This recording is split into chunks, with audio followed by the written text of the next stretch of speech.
in plenary and voting, because very little of the Commission's work involves voting.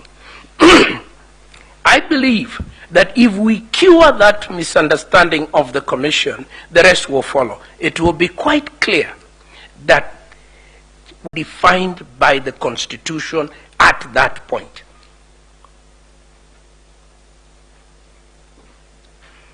Because it is a body corporate, and that has already been spoken to.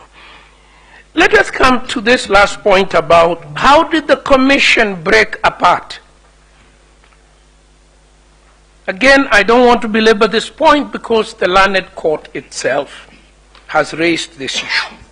We have an election conducted up to the 11th and a half hour, and everybody is on board. Everybody is on board. The public can see them declaring the results.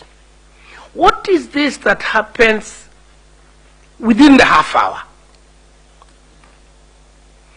The affidavits speak for itself, for themselves rather. And my learned colleague will take you into the detail. The affidavit speaks to themselves. There is a concerted effort. There is a concerted effort, external, to ensure that the process comes to an end without a declaration.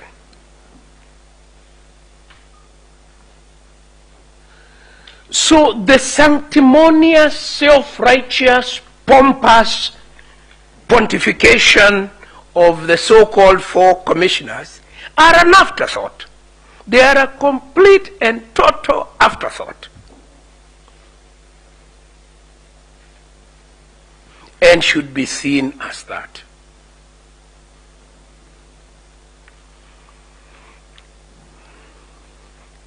One shudders to contemplate what would have happened constitutionally. So there is no, the election is not called. The deadline is the following day. It is not called. We then go into an uncharted waters. Totally uncharted waters. We have a caretaker government in place that is hamstrung in what it can do. We cannot set up a new government because an election was not declared. We cannot call a fresh election. I shudder to think what would have happened.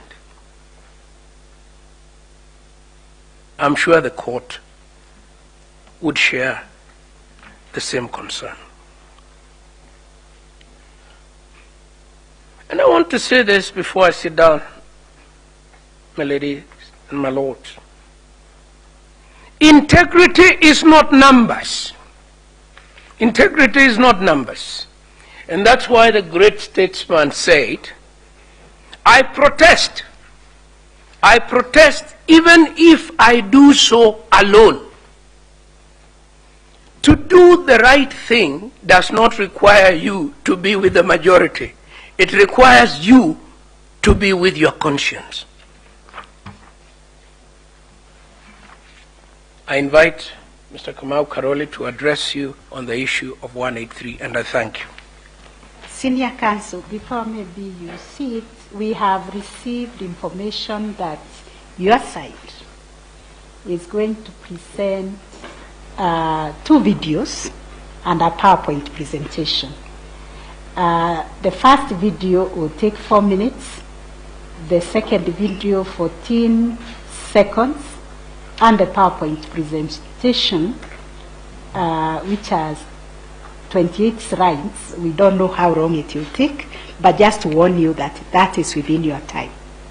Most of your time will be taken into consideration. We will not lose time like we did yesterday. We are very keen. Most obliged, my lady.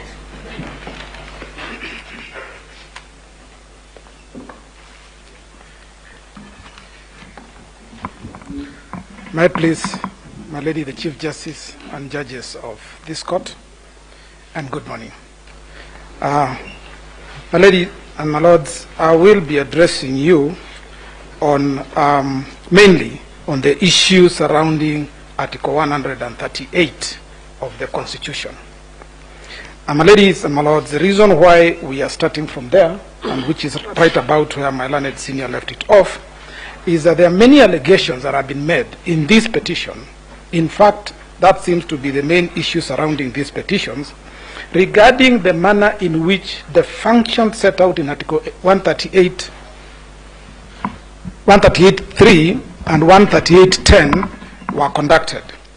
One of the allegations that has been made is the chairman unilaterally tallied, verified, and declared the results of the presidential elections, that there was a requirement for a complete corporate process of internal tallying and approval by the commissioners, and that the chairperson can only act with the concurrence of the commissioners.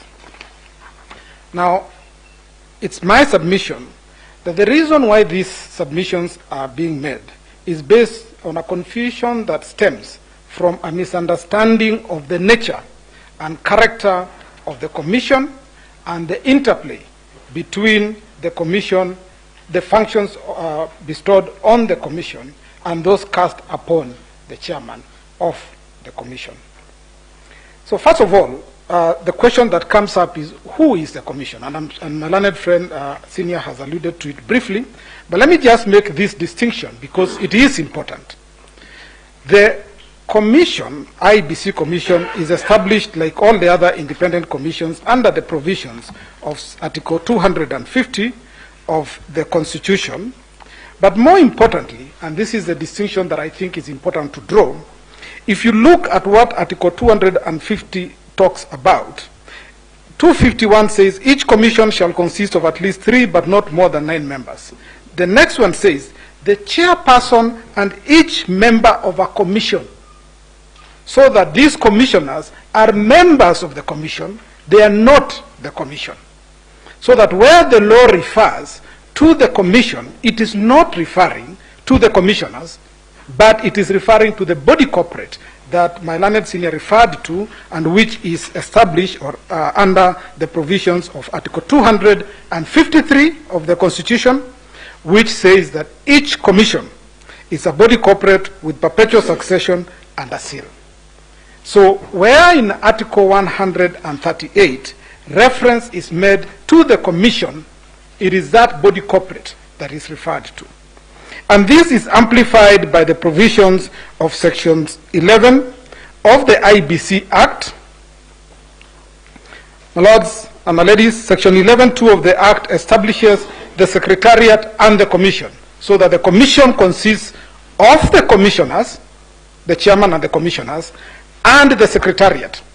Then 11.2a defines who the Secretariat is as such professional, technical, and administrative officers and support staff as may be appointed by the Commission in the discharge of its functions under this Act. And B, very critical also, such public officers as may be seconded to the Commission upon its request. This is what comprises the Commission. And then, what is the role that the commissioners are supposed to play? Section 11A of the IBC Act then says that the chairperson and members of the commission, again members of the commission, shall perform their functions in accordance with the Constitution, and in particular shall be responsible for the formulation of policy and strategy of the commission and oversight. Those are the 3 roles that are specified in the statute: provide or formulate policy, strategy, and oversight. That is the role that they play. Then the Secretariat shall perform the day-to-day administrative functions of the Commission and implement the policies and strategies formulated by the Commission. So this then brings me to the provisions of Article 138, 3C, which is at play in these petitions. And it's important, my lords and my ladies, to read what the provisions of that section say. And the reason why I go straight to that provision is because the petitioners are using that provision to say that the provision requires the commissioners to be involved in the process of tallying, verifying, and declaration of the results. But what 138(3)(c) says is that in a presidential election, after counting the votes, these are the words they leave out, after counting the votes in the polling stations. This is about the polling stations. In the polling station, the Independent Electoral and Boundaries Commission shall tally and verify the count and declare the result. So this section refers to what happens at the polling station. My lords and my ladies, there are over 40,000 polling stations in Kenya. It is not conceivable that the 7 commissioners, including the chairman, would be the one to conduct the business of tallying, verifying the results, the votes at the polling station. This activity, as has been acknowledged by the courts in many cases, is undertaken by the officers of the commission in those areas. Indeed, in the first petition in Raila Odinga 2017, Lords, the court at paragraph 287 says, the duty to verify in Article 138, which I've just referred to, is placed squarely upon the Independent Electoral and Boundaries Commission, which was the first respondent. It is exercised by the various agents or officers of the first respondent. That is to say, the presiding officer at a polling station, the returning officer at the constituency level, and the chair at the National Tallying Center. No reference here to members of the commission. And this is very deliberate. The process of conducting an election is a statutory process. It is set out in statute. It is not an issue that is left to determination by the commissioners in a meeting of plenary as they have suggested. And so, my lords, the assumption by the petitioners that the commission refers to the commission is wrong and belies the case that has been brought before you. And so, my lords, the next issue that I want to deal with is the question of the role of the commission versus the role of the chairperson.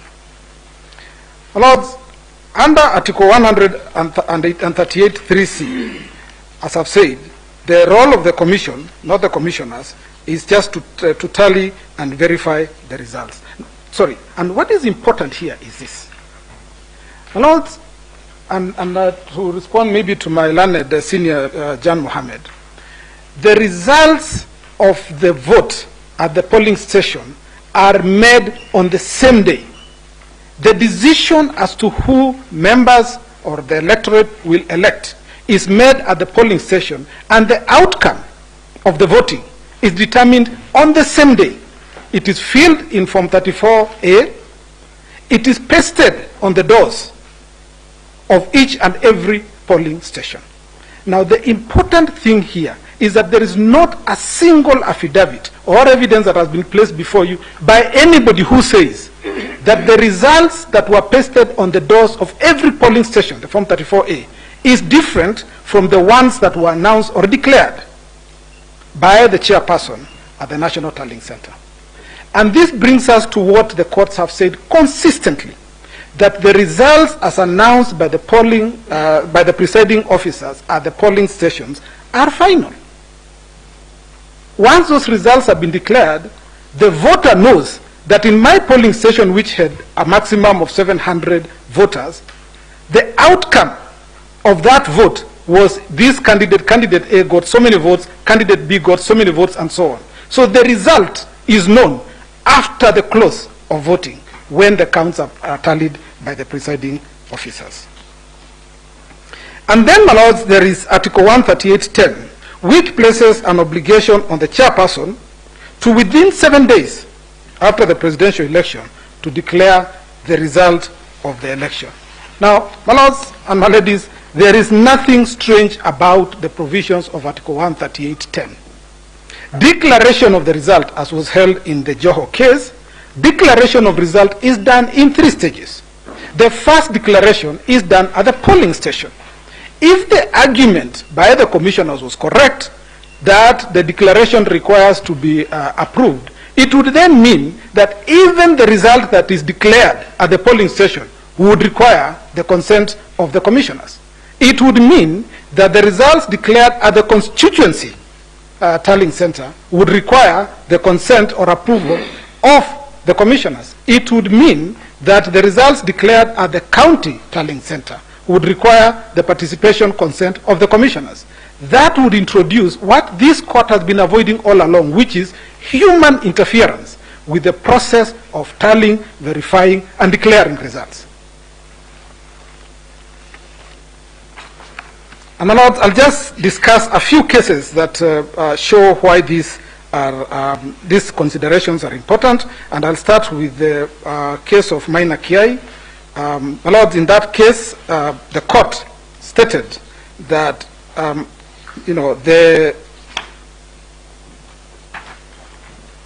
Lord, let me start with the Raila Odinga versus IEBC, the 2017 decision. At paragraph 287, it says, the duty to verify in Article 138 is squarely placed upon the IEBC, and that this duty runs all the way from the polling station to the constituency level and finally to the National Tallying Center.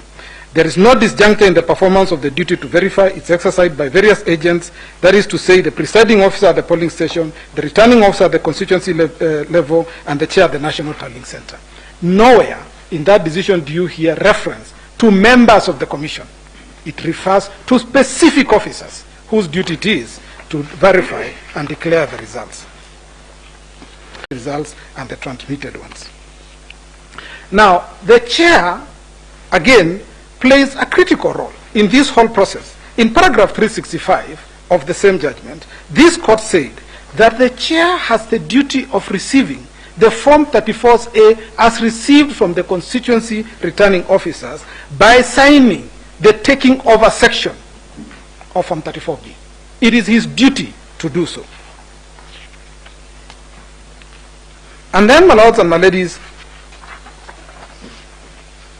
I deal with the issue that was raised that said that the chairperson styled himself to be the returning officer in respect of the presidential elections, and the suggestion that was made is that this title does not exist. First, my lords and my ladies, this is it's wrong. That's not the correct position. The chairperson undertakes the role of declaring results, which is a role that you'll find under the under the Elections Act, is a role reserved for a returning officer. But just to lay this whole issue to rest, my lords and my ladies, in the case of Raila Odinga versus the Law Society of Kenya, this is the first Raila Odinga 1, 2017, at paragraph 8, this is what this court said. It says, the second respondent, who is the chairperson, Independent Electoral and Boundaries Commission, that's the second respondent. The second respondent, comma, the chairperson of the IBC, who is the returning officer for the presidential election. Even this court recognized that is the role he plays. So it is not himself who styled himself. Even this court recognized that role and says it's constitutionally mandated under Article 38 of the Constitution of Kenya to declare the result of the presidential election and deliver a written notification of the result to the Chief Justice and the incumbent president. So that the role of the chairperson in the declaration of the results is recognized both under the Constitution, Article 38, but this court also specified that in playing that role, essentially what he's doing, he's playing the role of a returning officer. But this was even emphasized further in the clarification decision that was rendered by this court in 2017, under paragraph 61 of the majority, the decision by the majority, the court said that at paragraph 61, it says that the it talks of, it's a long sentence, but my lords and my ladies, I just want to read what is critical. It says the constituent returning officer aggregates Form 34A from the polling station into Form 34B before generating Form 34B. Doesn't the returning officer verify the figures in Form 34A? Is it not a fact that the second respondent, as the national returning officer, so that even in the clarification, when we came back to court and sought clarification, this court confirmed that in fact this gentleman is the returning officer, national returning officer, for purposes of the presidential election. And so the issue of him styling himself, my lords, does not arise. And it just shows you the levels to which the chairman has been unfairly vilified in a situation where the law is quite clear in the conduct of, on how he should conduct his affairs. The other thing that was also clarified a lot, my lords, and I'm just referring to this because there's no need for me to argue this, if the authorities already say so, is that the chairperson, the verification that is referred to in Article 138, 3C, this court said that the verification that is undertaken by the commission employees, by the people that we saw in the rotunda, in the tallying center, it said the first respondent on behalf of the second respondent, commission employees on behalf of the chairperson, must verify the results against those in the transmitted Form 34A. So that the way the petitioners have put it is completely the other way around. They are suggesting that the chairperson is the one who undertakes activities on behalf of the commissioners. It's actually the other way around. It is the commission employees that undertake the verification process on behalf of the chairman to enable him declare the outcome of the results. Which takes me, my lords and my ladies, to the next issue that I want to cover, which is the declaration of the result a plenary decision? And the question that we must start with is, what is the decision that needed to be made at the National Tallying Center? What is the decision? And my lords, if you look at the architecture of Article 138 of the Constitution, and you look at the Elections Act, there is absolutely no decision that is supposed to be made at the National Tallying Center. None. The only thing that's supposed to be done is an arithmetic exercise, which is tallying, aggregating the results, verify that the form that has been brought by the constituency returning officers, Form 34A, the original, compares or is the same as that which was transmitted electronically. Then add up the numbers. And then the chairperson is supposed to determine whether the threshold in Article 138(4) has been met, which is, has the person met the 50% plus 1 threshold? It's a question of arithmetic, which the chairman must make. And lastly, make a declaration whether there is somebody who has been validly elected. Fill the forms, and that is the end. That is the end of the exercise. He then gives the Form 34D to the president-elect, and that brings to an end the election process in respect of the president. The other administrative steps of giving the certificate to the Chief Justice and to the President comes later. Now, no one here is saying that there is this particular Form 34A that is different from the ones that were received. In fact, as my learned senior correctly says, nobody is saying that the number that was declared by the chairman is wrong, because according to us, the numbers achieved by the president-elect is different because they have calculated it. The number achieved by the second was a different number because they have calculated it. Nobody is talking numbers here. All that they are saying is trying to challenge the process that went on at the National Tallying Center. But nobody is saying that any particular number is wrong.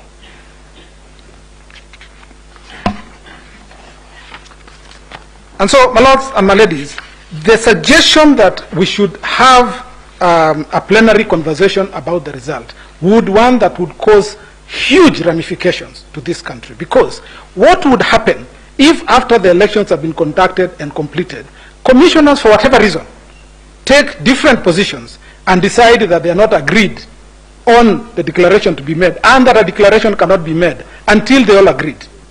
If that was what was intended by the Constitution, nothing would have been easier for Article 138(10) to have made reference to members of the Commission. It is deliberate that it only required the chairperson to declare the results. And in my humble view, my humble submission, is that the protection intended by Article 138(10) of the Constitution worked in these circumstances. We got a declaration made because it is the obligation of the chairman to make that declaration, and anybody unhappy with that declaration, the option available to them is to come to the court, and the court will determine the issue. The option cannot be that a number of the commissioners can decide, we are the majority and we are going to walk away, and therefore there will be no declaration of a result. That is capturing the Constitution. It is ensuring that the Constitution is not able to ensure the establishment of a government in accordance with its provisions. It is the reason why that obligation is cast on one person and one person only. And it is unfair to vilify Chebukati for doing what the Constitution told him to do. That if you are satisfied that the threshold in Article 138.4 has been met, and if you are satisfied that there is somebody who has been elected to be president, you need to make that declaration. Just like the declaration is made at the polling station, constituency level, county level, and at the presidential level.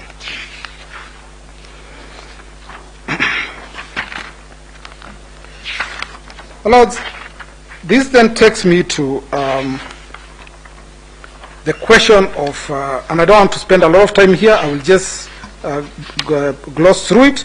What is verifying and tallying? I don't think I need to define this. I think verifying, I've already said, is simply just comparing the transmitted, electronically transmitted Form 34A against the Form 34B, Form 34A original as brought by the returning officer from the constituencies against the ones which have been transmitted. That's the exercise that is called verification. Tallying is aggregating, is adding up the numbers just to make sure that that has been done. And this exercise was carried out. And we'll show you by the videos that will be played that in fact the members of the commission, the commissioners, were involved in the exercise that was being undertaken at the National Tallying Center. Now, my lords and my ladies, you are also referred to extensively to the regulations and to the Gazette notice. So let me say this first. This is the first time, my lords and my ladies, that I hear a person being criticized for being too open. The chairman informed the purpose of a Gazette notice to inform the general public. The chairman informed the general public that he is the returning officer for purposes of the presidential election. He didn't need to do it, yes, but he did it. And he is being criticized for that very act of informing the public that of this fact. Secondly, they are now saying that because of the forms being in the public portal, it was possible for those forms to be interfered with in some way, and we'll show that there was no such interference. But the criticism now is you are too transparent. You are just showing people things. Even your numbers, you are showing them. That is a complaint.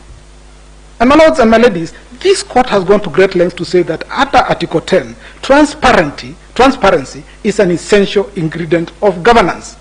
So when you are being transparent by providing information, how can you be vilified for that? My lords, the chairperson is also criticized for setting out the result path at the National Tallying Center. He is telling the public, this is how we'll carry out the function of tallying and verifying. How can that be a source of criticism? Nobody is saying that there's a promise you made in the result path that was not followed.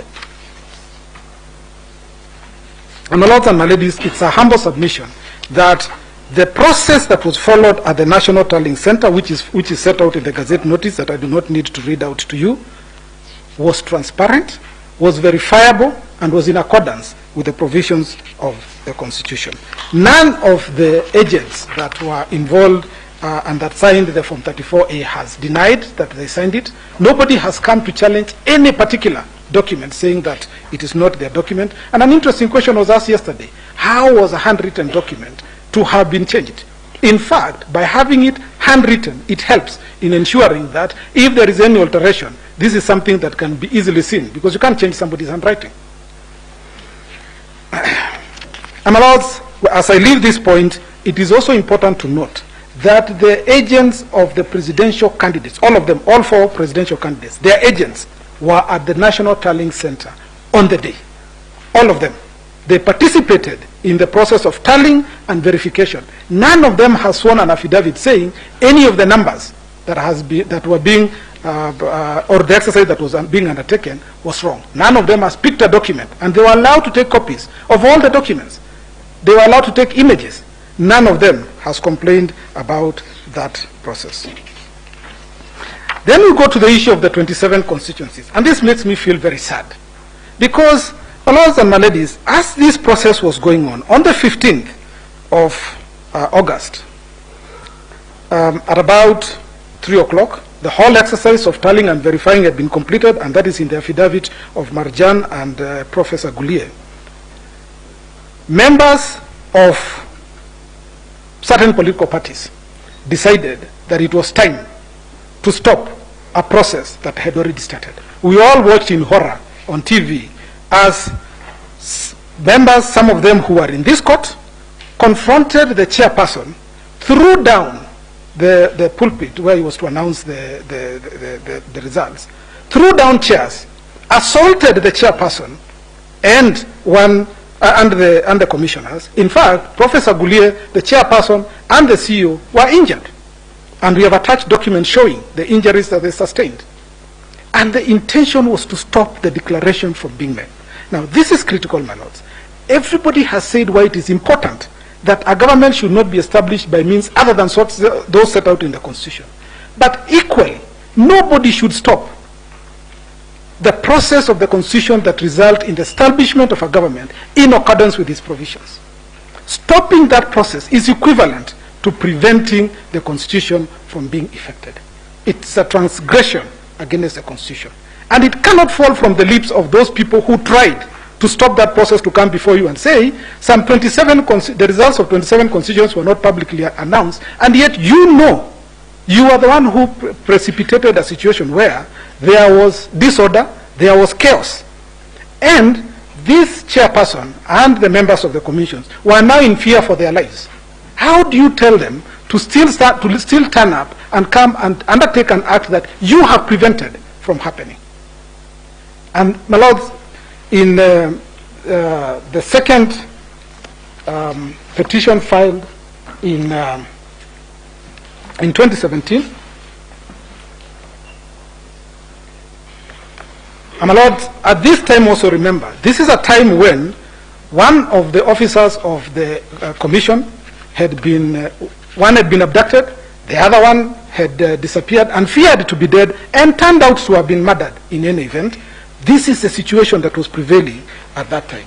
My lords, faced with this situation, this court in 2017 in the repeat election was categorical that you cannot foment trouble, you cannot foment chaos, and then try to use the chaos as your reason, or the non-performance of an act because of the chaos, as the reason to come before this court for relief. My lords, it is critical that it becomes clear to political leaders that the decision as to who will be the leader of this country is made at the polling station. The agents, the commission agents who declare the results are just doing their job. If there is a problem, if the numbers of the votes that you got are not enough, the problem is not at the declaration. The problem is with the people who you did not persuade to vote for you in sufficient numbers. That is where the problem is. You cannot come to threaten members of the commission for purposes of them living in fear and refusing to do what they're required to do under the Constitution, and thereby enable you achieve a political purpose.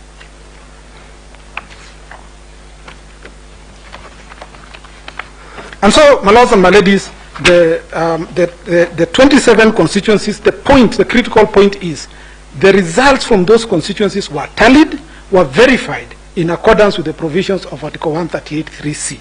And you will notice that Article 138(3)(c) does not talk about announcing the results in the constituencies as a precursor or what will justify or validate the outcome. It doesn't.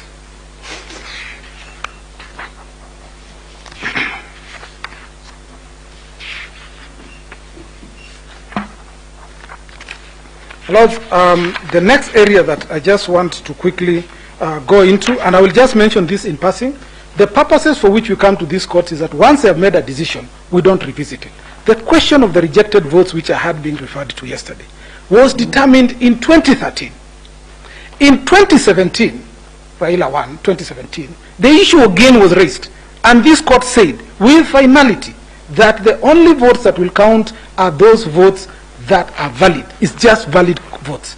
A vote that is rejected, a vote that is spoiled, does not express a choice, and therefore cannot count for anything. This court pronounced itself again in 2017. My lords, we cannot keep coming back before you and asking you the same question. You have answered it twice, I don't think I need to say more about it.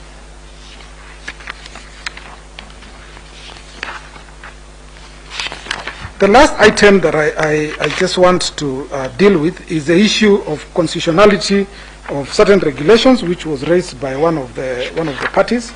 And my lords, all I need to say about this again is that the provisions, these regulations, were promulgated on 27th of April 2017. They were the ones that were used for purposes of conduct of the 2017 election, first one, and of the repeat elections. No one has ever complained about those regulations. No application has ever been filed regarding the constitutionality of those regulations. In fact, when you retire to write your ruling, you will find that in both instances, this court relied on the provisions of Regulations 83 and Regulation 87 as the basis for the findings that were made, including the role of the chairman and the requirement for him to verify and tally the results of an election. And so, well, to now come late in the day, after you were made aware there is an election that is coming, you participated in those elections knowing that those regulations are there, and then when you do not succeed, you turn around and say, in fact, one of those regulations that were used is unconstitutional. That's one. Two, the law is clear, and I set out in the decisions that my ladies and my lords made in 2017 too, where you said that the determination as to constitutionality cannot affect antecedent acts. It can only look forward. So that even if there is a finding of unconstitutionality, and my humble view is that there is nothing unconstitutional about it, my lords, that cannot affect the election that was conducted on the basis of a law that was valid then. And so, my lords, it's my humble submission that this issue of whether or not the regulations are legal or not, my lord, is a small screen, because these parties, and especially the main petitioner, has been aware of this regulation and has participated in elections where this regulation has been used now for the third time. The last item, my lords, is on the question of the postponement of the elections. Again, my lords, this has been explained in the affidavits that have been sworn by Mr. Gulia and also by the chairperson. And what happened is that the ballot boxes that were delivered, they had a mix-up in the names and the photos. And my lords and my ladies can imagine the confusion it would cause if this election was allowed to proceed on the basis of those ballots. Now, because of the deficiency of trust in this country, ballot pallets can only be opened on the eve of the elections to avoid a situation where IEBC is accused of having interfered or in any way manipulated the ballot papers. And so they were opened on the eve of the elections, which is on the 8th, and that is set out in the affidavit, when this mix-up was noticed. In other words, there was absolutely no time for fresh ballots to have been printed and delivered in time for the elections to be held. And therefore, in pursuant to the provisions of Section 55B of the Elections of the Elections Act, IEBC considered that this issue was an emergency. And what is an emergency? An emergency is an unexpected issue that requires immediate action. That's what an emergency is. And this was an issue that arose on the eve of the elections. These ballot papers could not possibly have been given to the electorate and told to use them for purposes of the election.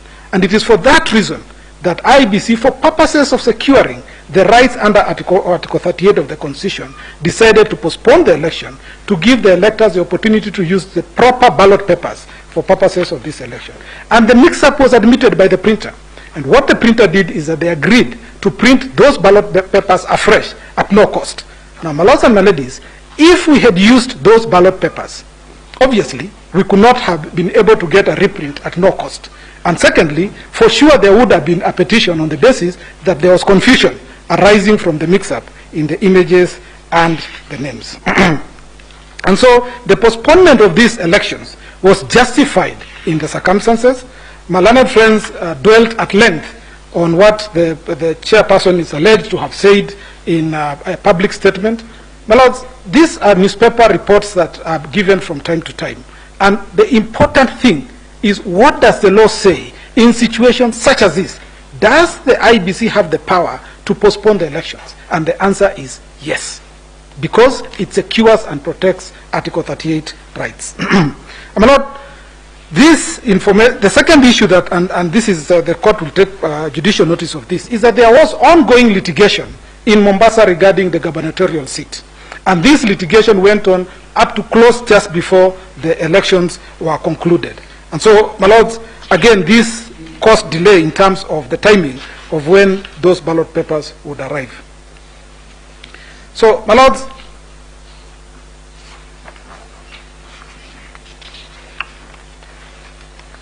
importantly, before the ballot papers were brought, the commissioners that are complaining all traveled to Greece.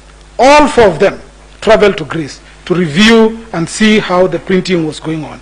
They were the ones who represented the commission in Greece. And so, my lords, for them to now say that there was no, that this was an error, that it cannot come from their lips. They were there, my lords. So it's a humble submission that based on what we have submitted, that the elections were conducted in accordance with the provisions of Article 138 of the Constitution, and that these petitions should be dismissed with costs. That's all, my lords.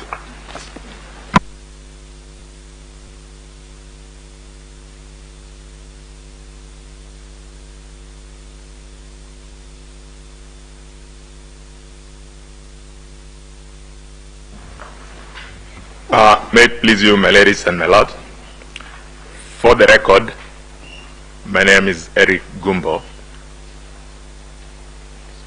I will be addressing the first, second, and third issue in the list of issues that were framed by the court.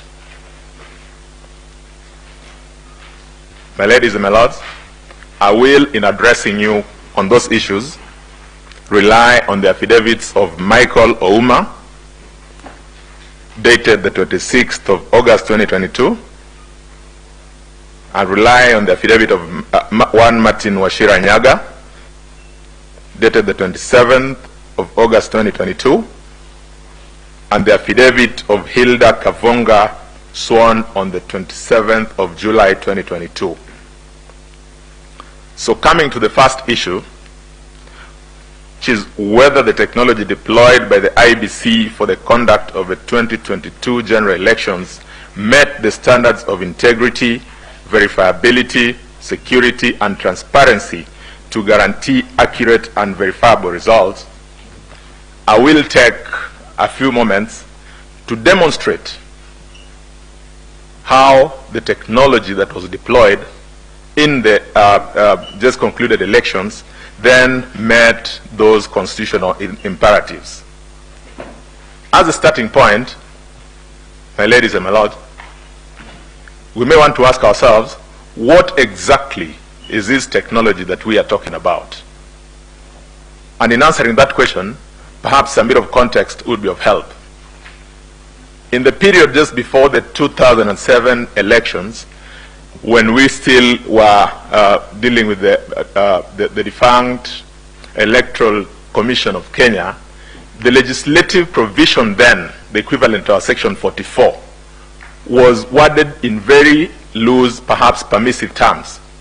It was that to the effect that the Electoral Commission shall use technology where applicable or as may be appropriate. After the 2007 elections, we had the Kriegler recommendations, which then, one of which was that we must employ, or we should employ the use of technology in our elections. When we got to the 2013 general elections, there was a good attempt at using technology, but the various forms of technology that were used were not, were in different platforms, so that there was a different platform for purposes of registration, a different platform for purposes of identification, and a different platform for purposes of transmission. That did not work very well, perhaps because of the inefficiency attendant to the system then. Came the amendments in 2011 to Section 44, which required then that the technology to be employed was one to be integrated, meaning that in that one solution, we had the solution, we had the option for voter registration, which is biometrics. The second was electronic identification of voters and electronic transmission of results. Now, the question that we have before you today is whether, as conceptualized, that solution then meets the constitutional imperatives under Article 86 of integrity, verifiability, security, transparency, and accuracy. I will take a moment to just demonstrate how each of these would have been achieved. But when you retire, though, to consider the decision, I would invite your attention to specifically the affidavit of Michael Lohuma, who sets out in a very granular sense how these imperatives were met. I then would want to talk, that is specifically paragraph 39 to 49 of the affidavit of Michael Ouma. I then would want to talk a bit to the process entailed in those three items. And I'm sure we are most of us are familiar, those of us who have participated in elections are familiar with that process. That once the voting has been done and the polling station has been converted for to the evening now for purposes of tallying and counting of results, we start by the counting in a very transparent manner. The presiding officers count each and every ballot, and I'm sure we've witnessed this, showing a vote for Gumbo, a vote for so-and-so, and a vote for so-and-so. Now, at the end of that process, they are then tabulated to give us Form 34A. How then is technology infused in Form 34A? Form 34A has internally identified security features. There are 8 in number. We have watermarks, we have UV potentials, we have microtext, amongst other security features. What is the significance of this? It is so that when somebody looks at the Form 34A, the original, it cannot then be confused for any other form, and that whatever it is that happened at the polling station remains an authentic representation of the will of the people. What then happens is that after that form has been tabulated, it is captured with a KIMS device. One copy is sent to the National Tallying Center. Another of that image is sent to the Constituency Tallying Center. And the presiding officer then collects all the, takes the Form 34A for purposes of the collation to the Constituency Tallying Center. That again is to achieve the constitutional imperative of verification.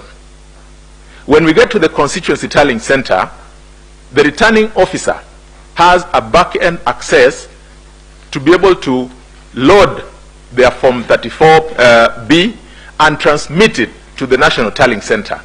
Once that is done, they will then go with their Form 34A together with their Bs to the National Tallying Center for purposes of the verification and tallying at the National Tallying Center. Again, it is important to note that by the time the returning officer gets to the National Tallying Center, we have the image that is already in the portal.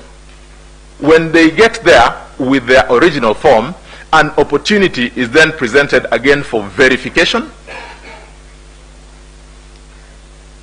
for confirmation of accuracy, and more importantly, that in this election, because of the decision that was rendered by this court in the Raila Odinga decision in 2017, the Commission, in reconceptualizing or reconfiguring its electoral architecture, gave a public portal for people to be able to also follow, thereby meeting the constitutional imperative of transparency. It then meant that if I'd gotten my results from my village, my primary school in Member, where I vote, I would be able to follow those results all the way to Nairobi and take account and follow if at all there is anything that would have happened or changed. Then I must be the first person to be able to raise that concern. it should also not be lost that in that polling station, we have our agents, we have our observers. Again, to add to the fact of verifiability. So that then is the architecture of what our election pathway looks like. That said, it then must follow that at the polling station, if I am a candidate, I certainly must have interest in the outcome in that particular polling station. Because a copy of the results from the polling station would be given to me, I then should be able to communicate with my team, perhaps my national agent for a particular candidate, a particular party, to be able to demonstrate that what we got in member primary school and what has been transmitted to the National Tallying Center is one and the same. And that in the event that there's a discrepancy, it does not take magic to be able to point out that. Now, as to whether this technology was successful, Michael Ouma-Dipons in his affidavit that 46,201 KIMS kits deployed throughout the Republic worked out of the 41 and the same. And that in the event that there's a discrepancy, it does not take magic to be able to point out that. Now, as to whether this technology was successful, Michael Ouma-Dipons in his affidavit that 46,201 KIMS kits deployed throughout the Republic worked